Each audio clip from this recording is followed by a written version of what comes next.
Hello friends, welcome here. Spider-Man No Way Home has demonstrated what the Flash will be capable of when it debuts in November 2022.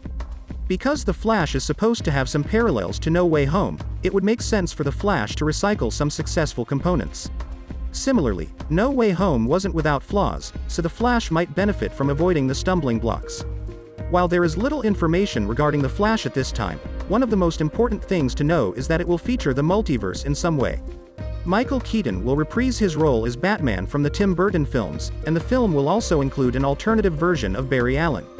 With different forms of the hero and characters from past films arriving, the film looks to have a lot in common with Spider-Man No Way Home, which featured a multiverse and characters from earlier films. With that in mind, the Flash could learn a lot from No Way Home, both in terms of what it got right and what it got wrong. No Way Home achieved a lot of things well in terms of story and people, but it fell short in terms of pacing and how it handled certain plot aspects. Despite its numerous virtues, No Way Home had flaws, one of which was having too many villains. While the villains were interesting and played well with Peter and the other MCU characters, they didn't all get the same amount of screen time or attention.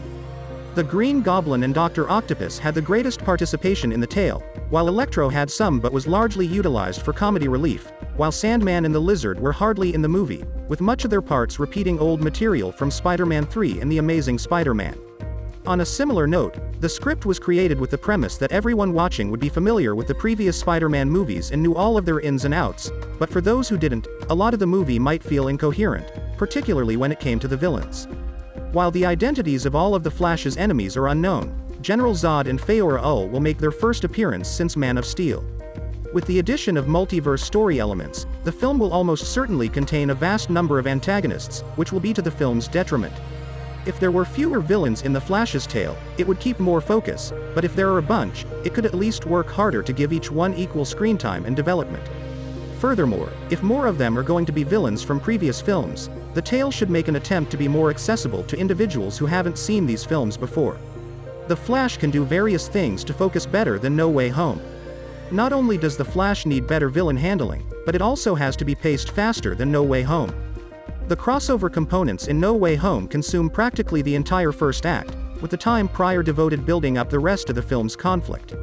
Granted, it was for the film's advantage, as it created fantastic character moments between Peter, MJ, Ned, and the rest of the cast, but it took too long to get to all of that.